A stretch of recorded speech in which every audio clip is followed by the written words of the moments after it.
This is James Lupton for Round 8 Boxing. We're sponsored by Upton Clan Builders, and I'm delighted to be joined today with Gavin Gwynne. Gavin, how are you, mate? Yeah, all good, but all good. Been training this morning, so a little bit tired, but yeah, I'm all good. Good stuff. First question, probably the most important one. Who won the Monopoly last night?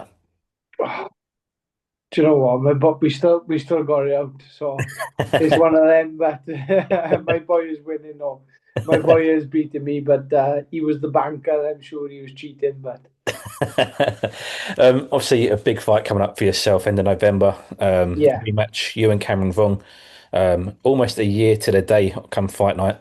yeah. Talk to you about the first fight. Decision went Cameron's way. What lessons did you take away from that fight, both technically and mentally, that you may be applying now in the build-up to the rematch? Um, don't take it too easy in there. I was coasting at times when I could have gone through the gears. I was just enjoying myself. That was one massive factor. I could have started going through the gears, but I thought I was winning it quite comfortable.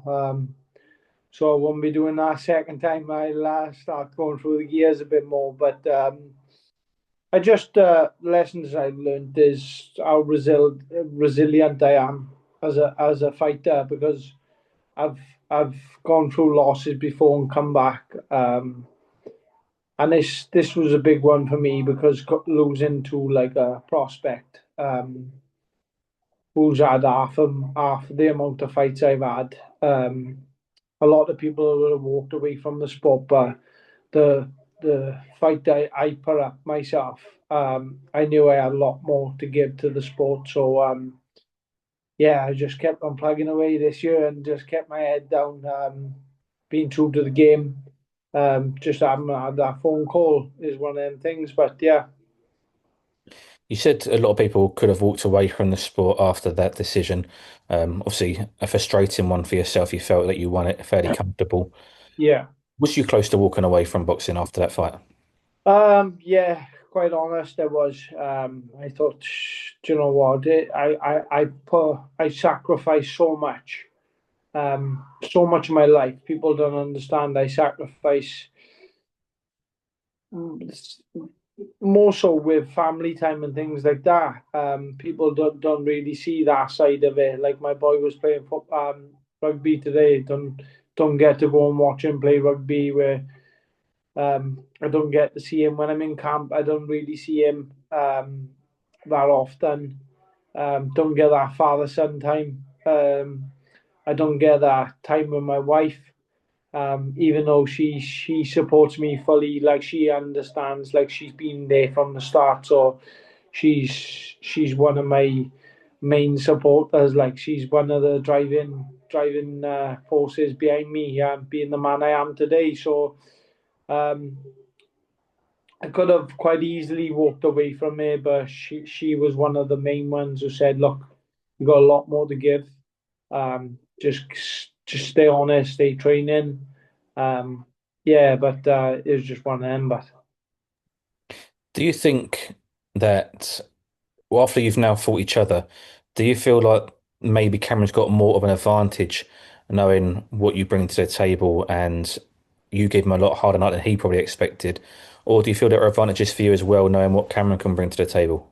yeah, it's the same for both of us. Obviously, we shared the ring with each other. Now we done 10 rounds of it in lumps out each other, so um, we know what each other brings, and we know like we could things we could have done a lot better as well. There's both that's for both of us really.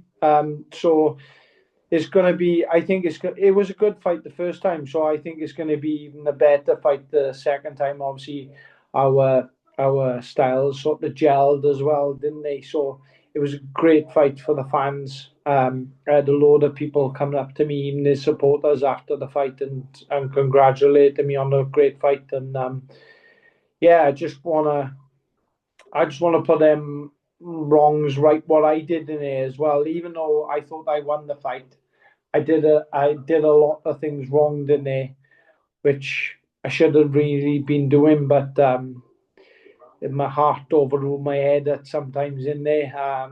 It's just one of them things. It's boxing and it's in the heat of the moment. It's harder. it's harder said than done. Like. You mentioned a moment ago about your wife being a big driving force and a big Yeah, support to you in your boxing career. I want to talk about somebody else who's been a big driving force of late in your career, and that's Lee Eaton.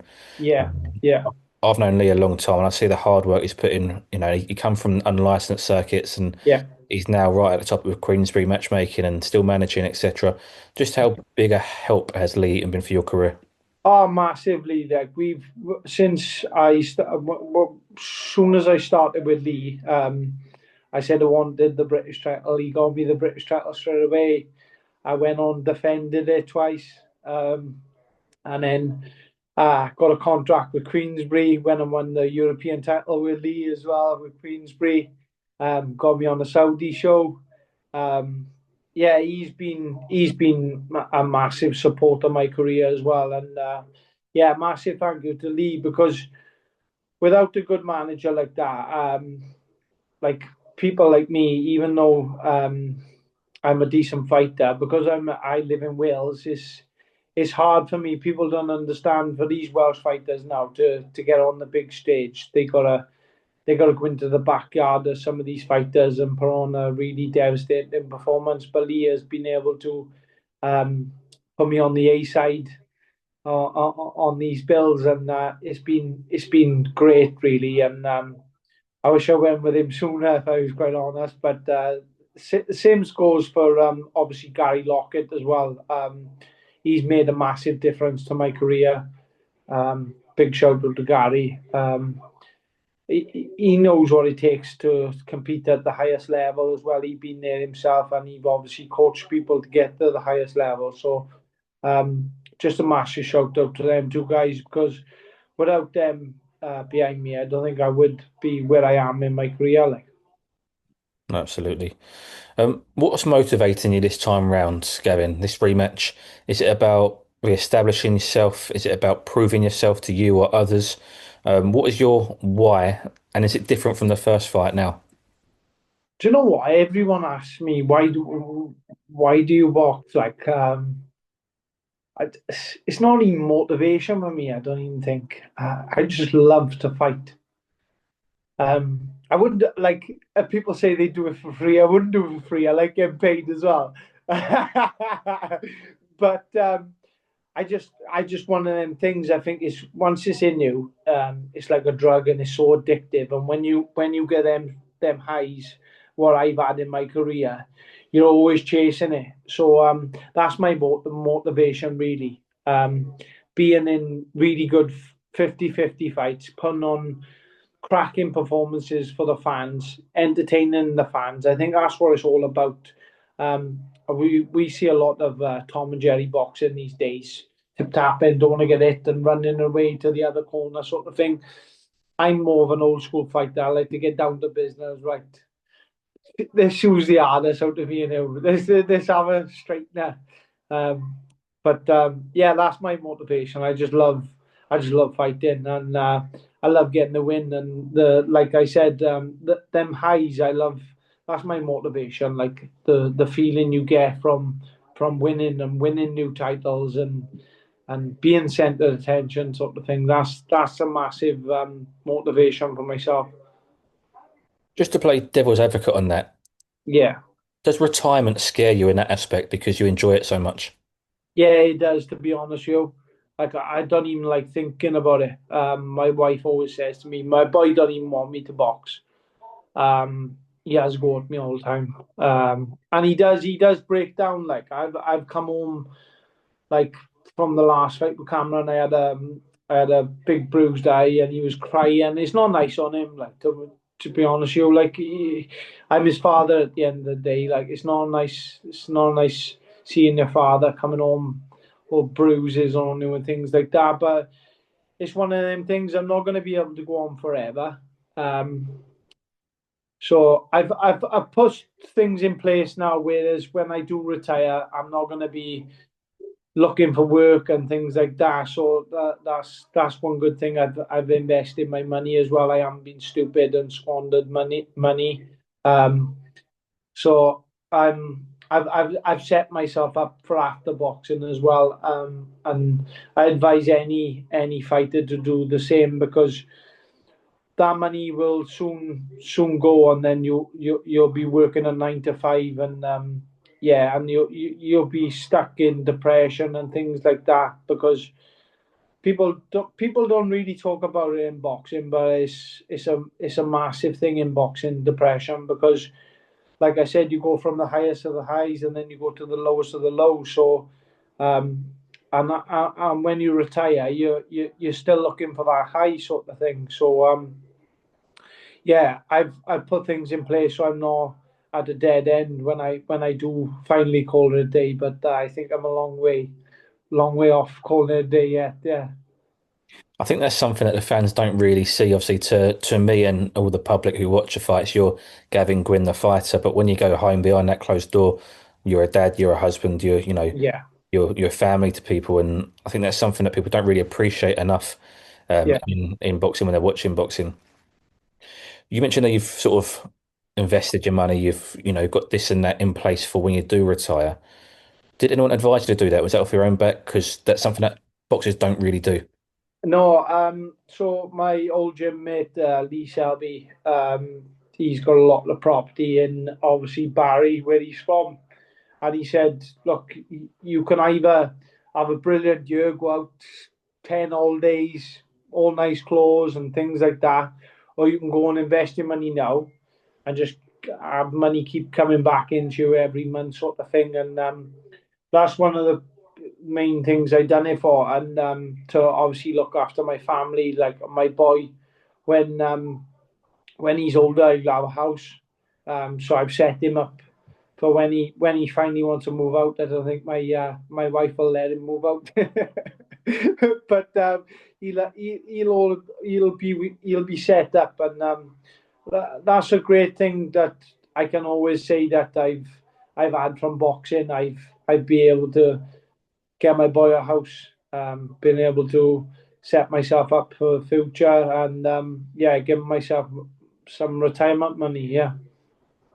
Do you think you would potentially go into some sort of coaching capacity? Would you stay in boxing as well? Yeah, I think I'll have to stay in boxing for that.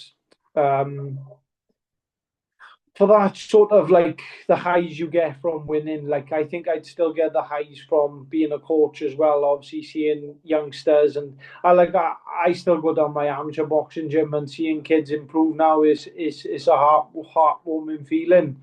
Like you'll see them like one week and then you'll see them another week, and they've totally changed. And you're thinking that's brilliant. And from where we haven't got privileged background, so it's even if I'm inspiration to a couple of youngsters, I'd be happy. But I don't really want to do the amateur sides because it's a I think it's a thankless sport, if I'm quite honest.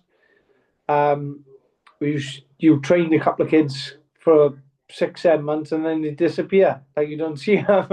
You don't see them sort of thing. But then I don't know. I don't know if I would do it full time, or maybe just help out on the back end of it, maybe a second or something like that. I don't think I'd do it full time and be a head coach, if I'm quite honest, unless I bought myself a gym and started doing that.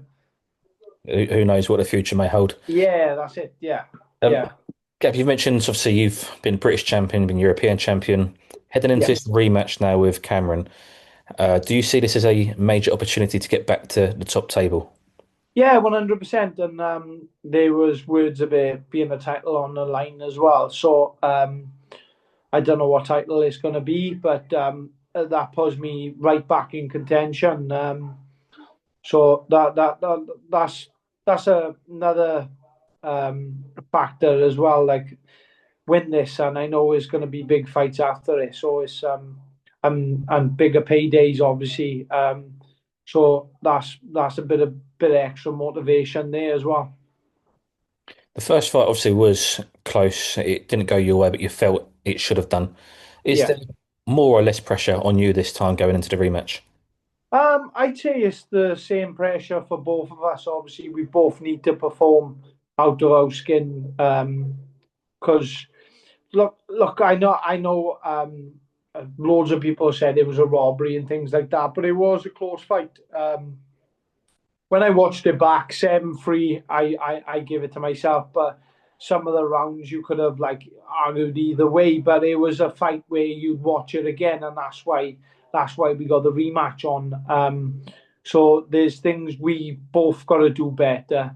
Um, but I think I just still got that too much more experience. I've been into them championship rounds and under pressure where I've had rematches before and went in and got the job done. So I've been here before. It's nothing new to me. I just got to turn up and have a war. I was going to ask, obviously, we mentioned earlier your style, you're very old school, you like a straightener. Yeah. I was going to ask you, are we going to see anything different from you this time around? But you just said they're going to go in for war, see what happens.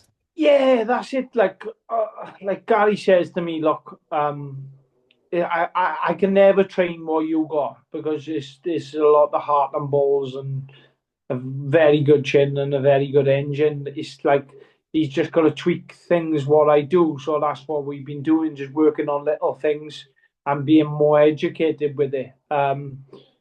Not gung ho and just don't care what I make and what I'm getting it with, sort of thing. Because sometimes I just let him hit me for the fun of it. Like you've seen it in the last fight, I was sticking my tongue out, put my hands behind my back. I was just enjoying myself in it. But I think it's just one of them things. I think is once it's in you.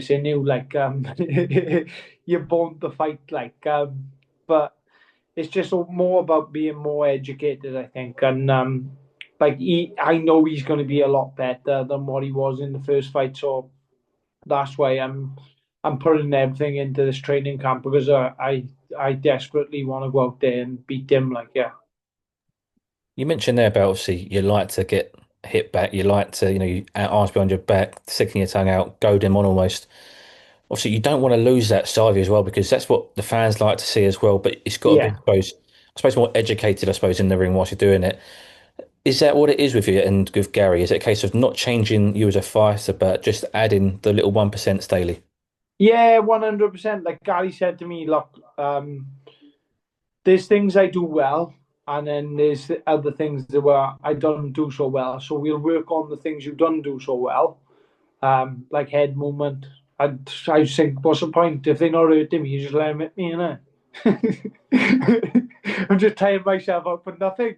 but whereas he's saying, yeah, but you're getting marked up and things like that. So you just got to listen to him because I got full trust in Gary. Like, um, he's a great trainer, and everything he says to me, like he knows I take it on board. I'm a I wouldn't say a perfect student, but I like to. I'm one of them guys who likes to learn and impress on a daily. So, like every time I go into the gym, I want to learn something new. And Gary's always teaching me every day something new. And the boys we got in there, obviously we got Joe Cordina, Liam Williams, Reese Edwards.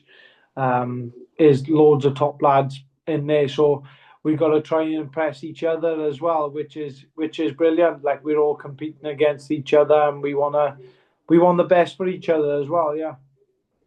Do you spar the way you fight in that sense by taking the punches and No, to be honest with you, right? If you come and watch me spar, you'd be like, obviously I do like putting the pressure on and things like that, but I nowhere near as like when I fight, because sparring is learning, so I'm always I'm always trying out new things in there, trying different things. So I don't really think about, oh, I'm gonna beat this guy up now and put all the pressure on, make him wilt and take him out of there. So um, I just spar the way Gary wants me to do, and then if it does get tasty in there, we just have a straightener. But like very rare that happens. I'm always like just trying to learn and trying to improve. Yeah. so it's when the first bell goes, adrenaline kicks in, just see Gary and Nick going, oh, fuck's sake, here we go again. Yeah, but like I think as like Gary knows, like he's been there to the highest level. Like if someone else comes from a different gym, it's totally different then. you spar totally different. But like when you're sparring your gym mates, you're trying to learn and improve with each other. So it's not so much animosity and things there. It's just like it's like a moving target. Instead of hitting the bag, you're hitting someone moving around, or instead of hitting pads, like, do you know what I mean? No, of course. Last question, Gavin. What will Yeah. fans see differently on fight night? If you can guarantee one thing from this rematch, what would it be? Um, Me without the black eye. Nah, that's never gonna happen. That's never gonna happen. I go swimming, I get a black eye. um, nah, probably a more educated Gavin Gwynne. More educated. You're always gonna have war when you get me in the ring, but more educated. Yeah, more educated, more disciplined, I'd say. More disciplined Gavin Gwynne, not sticking my hands behind my back and things like that. Poke my tongue out. We'll see. Yeah, yeah. Unless it starts getting tastier, then it all goes out the window. I think one thing we can guarantee is excitement from you, Gavin, every time you're in that ring. Thank you very much. Thank you. I'll try Right. my best. Try my best. Well, Gavin, thank you very much for your time. Really appreciate it. Been a great speaking to you. Nice one. Thank you.